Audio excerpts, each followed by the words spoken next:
When privilege meets justice, the lessons can be life-changing. Watch as a spoiled socialite faces a no-nonsense judge and receives a sentence she never expected. Tiffany Halstead thought she was untouchable. Her wealth and status had always shielded her from consequences. But when her reckless actions land her in Judge William Grant's courtroom, she quickly realizes that this time she won't be able to charm or buy her way out. What starts as a routine hearing soon turns into a powerful lesson about accountability, empathy, and the true cost of entitlement. The courtroom was packed that morning, buzzing with quiet murmurs as people shuffled into their seats. It was a typical day at the Los Angeles County Courthouse, except for one detail this hearing was expected to draw attention. Tiffany Halstead, a socialite with a reputation for reckless behavior and an inflated sense of self, was due to stand before Judge William Grant, known for his unshakable demeanor and sharp intellect. Judge Grant was respected throughout the legal community as a fair but no-nonsense arbiter of justice. Tiffany arrived in her usual fashion, late and unapologetic. Draped in designer labels and oversized sunglasses, she sauntered into the room as though it were a red carpet event. Her lawyer, visibly uncomfortable, walked quickly behind her, attempting to minimize the scene. The courtroom, used to decorum, fell silent as eyes shifted toward her. She stopped in the middle of the aisle, seemingly oblivious to the people waiting for her to take a seat. With a dismissive wave, she motioned for her lawyer to move aside so she could set her bag down on the bench. Her entitlement radiated as she removed her sunglasses with exaggerated flair, glancing around as though this were all beneath her. Judge Grant entered moments later, the air in the room changing instantly. The murmurs died down, replaced by a respectful hush. In his mid-50s, Grant was an imposing figure with his tall frame and calm authority. His sharp eyes scanned the room briefly before settling into his chair. "All rise," the bailiff announced. Tiffany hesitated, clearly irritated, before standing with a heavy sigh. Her expression screamed, "Why am I even here?" Judge Grant didn't react. He adjusted his glasses, opened the file before him, and began the proceedings. Tiffany's case was a fairly straightforward 1EA series of parking violations, compounded by an incident of reckless driving that had endangered a pedestrian. But what could have been a routine hearing was about to take a dramatic turn thanks to Tiffany's arrogance. As Judge Grant started outlining the charges, Tiffany's posture shifted. She leaned back in her chair, crossed her arms, and rolled her eyes, a blatant sign of disrespect that did not go unnoticed. But instead of addressing her behavior, Judge Grant carried on with calm professionalism. His tone was measured, his words deliberate. It was as though he was daring her to continue her act. The tension in the room began to build, and even the most seasoned court regulars sat up a little straighter, sensing something brewing. But Tiffany, oblivious to the storm she was inviting, had no intention of backing down. Tiffany shifted in her seat, her irritation becoming more pronounced with every word Judge Grant spoke. She began tapping her manicured nails against the wooden table, loud enough for those nearby to hear. Her lawyer leaned in, whispering something urgently, but Tiffany waved him off with a dismissive flick of her hand. The room, already tense, seemed to hold its breath. When Judge Grant asked her to confirm her identity, she barely glanced up. "Yeah, that's me," she said, her tone laced with indifference. A collective murmur rippled through the room. Judge Grant's expression remained calm, though his eyes lingered on Tiffany for a moment longer than usual. "Miss Halstead," he began, his voice steady, "in this courtroom, we adhere to a certain level of decorum. I suggest you adjust your tone accordingly." Tiffany smirked as though the judge's words were some sort of joke. She leaned back in her chair, twirling a strand of her blonde hair between her fingers. "Sure thing, Your Honor," she said, her voice dripping with sarcasm. Gasps echoed softly through the room. The court reporter paused briefly before continuing her transcription. Even Tiffany's lawyer buried his face in his hands, visibly mortified. Judge Grant, however, remained unflappable. "Miss Halstead," he said again, his voice firm but calm. "Do you understand the charges brought against you today?" Tiffany rolled her eyes again, this time audibly sighing. "Honestly? It's just some dumb parking tickets and what? Someone getting scared because I hit the gas too hard? This is a waste of time." The courtroom fell silent. All eyes were now on Judge Grant, who carefully closed the folder in front of him. He removed his glasses, placing them deliberately on the bench. For a moment, it seemed as though time itself had paused.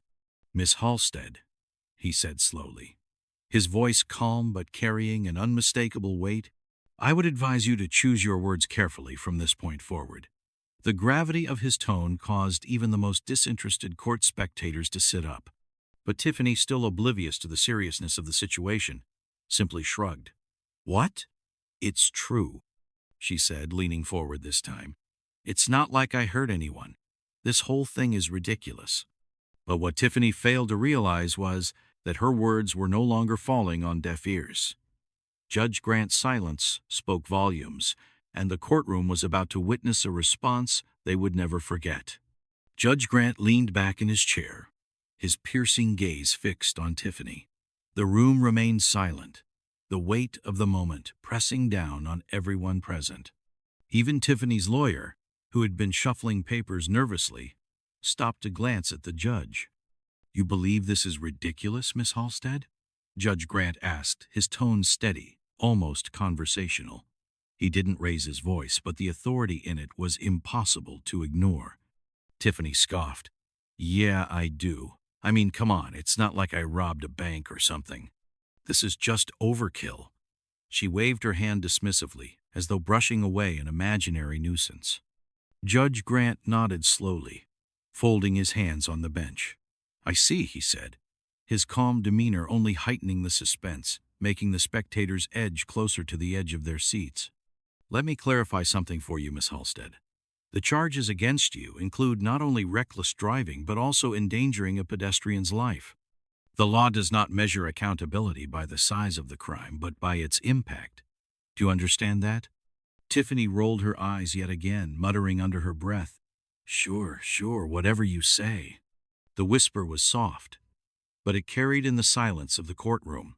The judge's face remained composed, but there was a slight narrowing of his eyes, a pause that signaled something was about to change. "Miss Halstead," Judge Grant began, his voice still calm, "do you recall the incident from 2 weeks ago, the one that brought you here today?" Tiffany shrugged, looking bored. "Some guy stepped off the curb. I honked. He moved. End of story." The judge raised his eyebrows. "End of story, you say?" "Yeah," she said, crossing her arms. "No harm, no foul." But Judge Grant wasn't finished.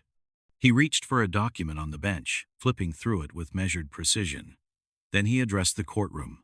"Let the record show," he said, his voice carrying authority, "that the pedestrian in question, Mr. Edward Lopez, was a 67-year-old retired teacher.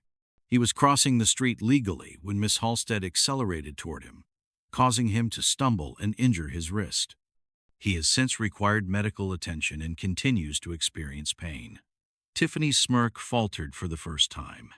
She glanced at her lawyer, who whispered something to her, but she waved him off again. "I didn't hit him," she muttered. "He was fine." "Miss Halstead," Judge Grant continued, now directing his full attention back to her, "does this sound like no harm, no foul to you?"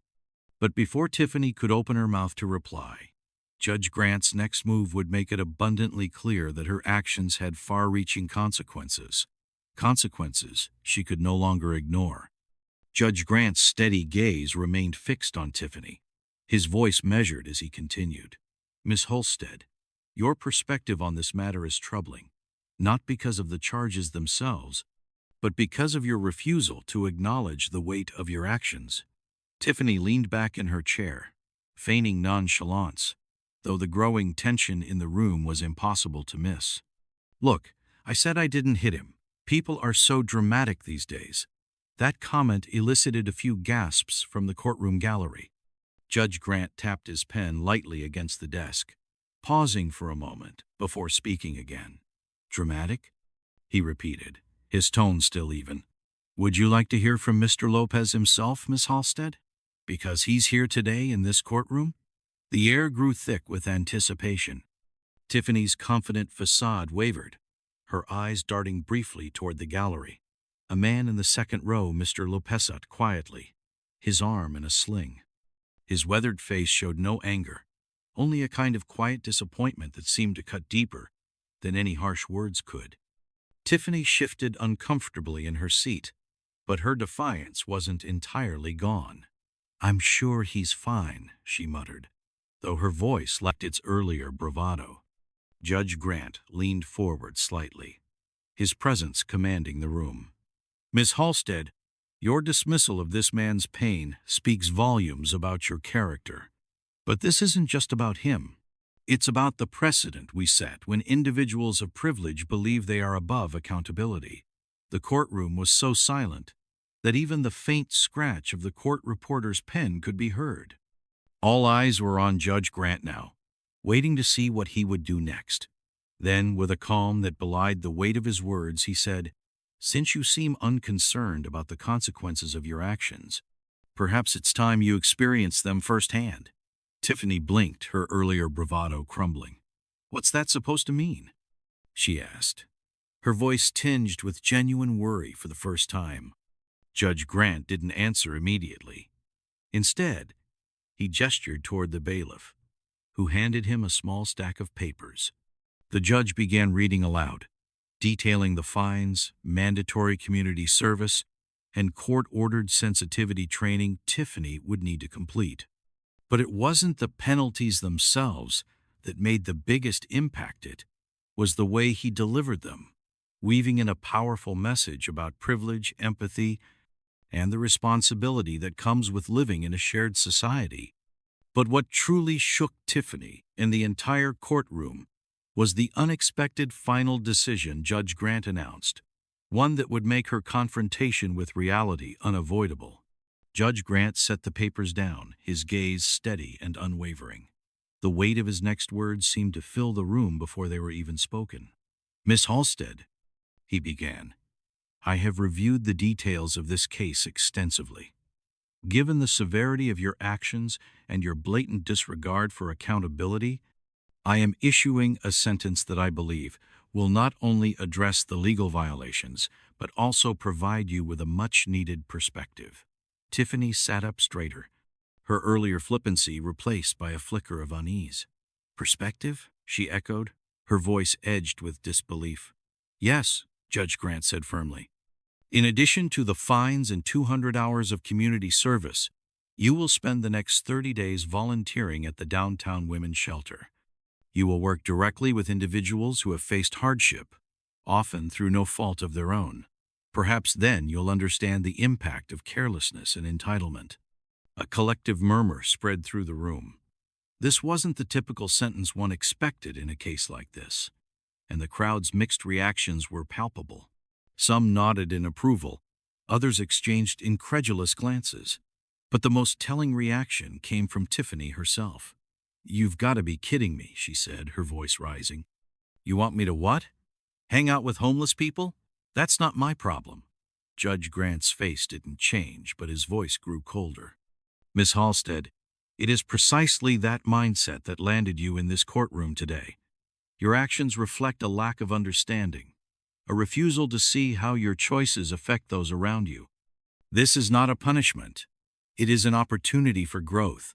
And let me be clear, failure to comply will result in a much harsher sentence." Tiffany's lawyer tugged at her sleeve, whispering urgently, but she yanked her arm away. "This is insane. You can't force me to do this." Judge Grant raised a hand, silencing her outburst. "Miss Halstead, this court has the authority to enforce community service as part of your sentence. You will report to the shelter by 8 a.m. each morning, and your supervisor will provide weekly progress updates. Should you fail to cooperate, I will see you back in this courtroom under far less favorable circumstances." The room was silent again, the weight of Judge Grant's words hanging heavily in the air. Tiffany's face flushed with anger, but for once, she said nothing. She simply sat there, stunned and silent. But the moment wasn't over yet. Judge Grant's final remarks would leave a lasting impression, not just on Tiffany, but on everyone in the room. Judge Grant adjusted his glasses, his calm demeanor unshaken despite Tiffany's visible defiance. He let the silence stretch for a moment, ensuring his next words would land with full force. "Miss Halstead," he began, "this courtroom does not exist to humiliate or belittle. It exists to uphold justice and, when possible, to teach. Your privilege has shielded you from consequences for far too long, and that has cost you the ability to empathize. This is not about punishment. It's about helping you reclaim your humanity." The courtroom held its collective breath. Tiffany, clearly uncomfortable, glanced at the gallery, her bravado slipping further. She opened her mouth as if to speak, but seemed to think better of it. "Do you know what Mr. Lopez said when asked about his feelings toward you?" Judge Grant asked, his voice softer now, almost conversational. Tiffany shook her head, her eyes darting to Mr. Lopez, who remained seated in the gallery, his expression still one of quiet disappointment. He said, Judge Grant continued, "I don't want her to suffer. I just want her to understand. Because if she doesn't, she'll keep hurting people. And one day, it might be something she can't undo." The words landed like a hammer. Tiffany's face turned pale, her usual composure unraveling. For the first time, her defiance gave way to something else: discomfort, perhaps even guilt. Judge Grant didn't let up. "Mr. Lopez, a man you nearly injured, has chosen grace over anger. He could have pressed for harsher penalties, but he asked for something different: an opportunity for you to learn. That's what this sentence represents." Tiffany shifted uncomfortably in her chair. Her confidence eroded. The room was so quiet that every small sound, the shuffle of papers, the creak of a bench, seemed amplified. "You will report to the downtown women's shelter on Monday morning," Judge Grant continued. "There, you'll meet women who have faced challenges you cannot begin to imagine. Some have lost everything. Some are rebuilding their lives from the ground up. You will listen to their stories, and in doing so, I hope you begin to understand the value of humility and accountability." Tiffany looked as though she wanted to protest, but the weight of the moment seemed to hold her tongue. Her lawyer placed a hand on her arm, signaling for her to stay quiet. But even as the judge's words began to sink in, the real transformation would only begin once Tiffany faced the realities waiting for her outside the sheltered bubble of her privilege. The gavel came down with a sharp crack, signaling the end of the hearing. "This court is adjourned," Judge Grant announced, his voice firm as he rose from his seat and exited the courtroom. The tension in the room seemed to linger like a storm that had just passed but left its mark. Tiffany remained seated, her face a mixture of disbelief and indignation. Her lawyer leaned in, whispering hurriedly, but she barely acknowledged him.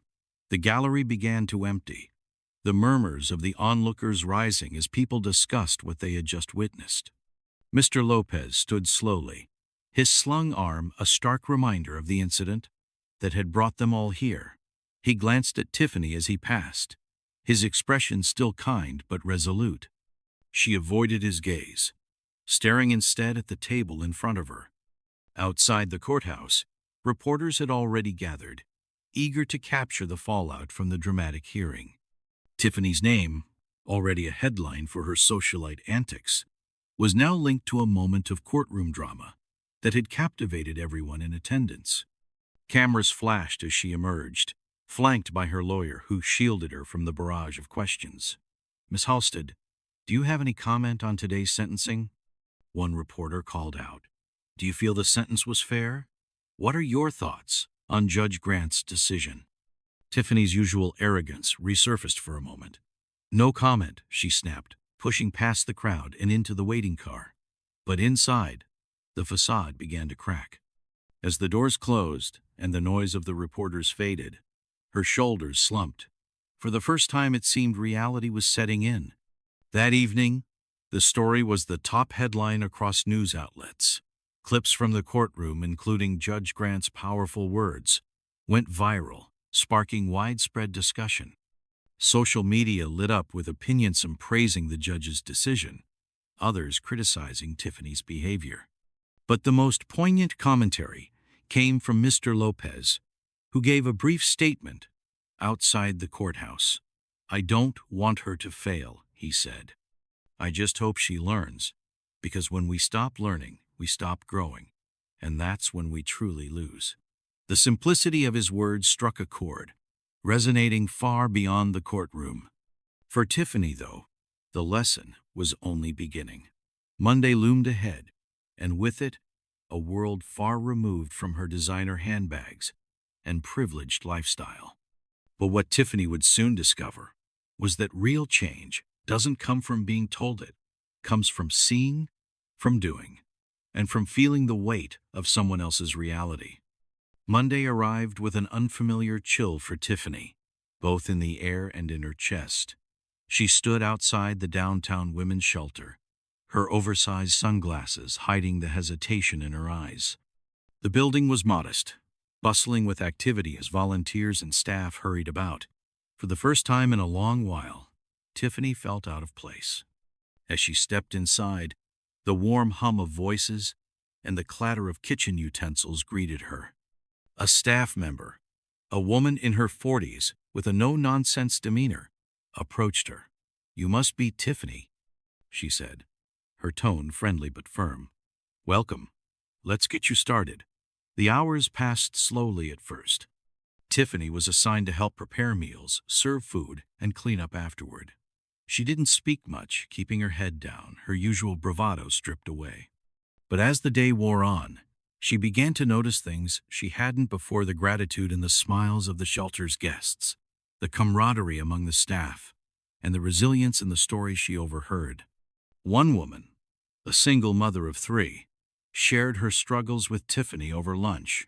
Her voice was steady, but her words carried the weight of years of hardship. "You think you've got it all figured out?" she said, her eyes meeting Tiffany's.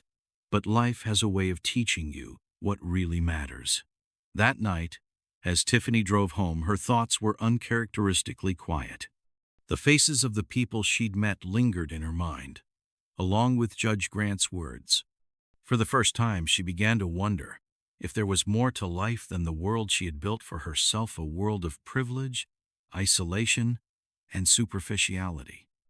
In the weeks that followed, Tiffany's mandatory service continued. Day by day, the walls she had built around herself began to crack. She listened more, spoke less, and slowly, almost imperceptibly, began to change. By the time her sentence was complete, Tiffany stood before Judge Grant once more. This time, a quieter, more introspective version of herself. "Thank you," she said, her voice steady, "for not giving up on me." Judge Grant nodded, his face softening just slightly. "The real thanks will come when you take what you've learned and use it to make a difference."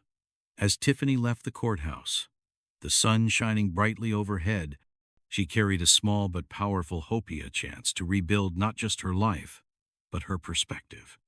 And so, Tiffany's journey became a reminder to everyone that change is possible, but it takes humility, courage, and the willingness to confront one's flaws. Tiffany's journey proves that real change isn't about punishment, it's about growth. Judge Grant didn't just sentence her. He gave her a chance to see the world beyond her privilege and reclaim her humanity. What do you think? Can people truly change when given the right push? Let us know in the comments, and don't forget to subscribe for more powerful stories.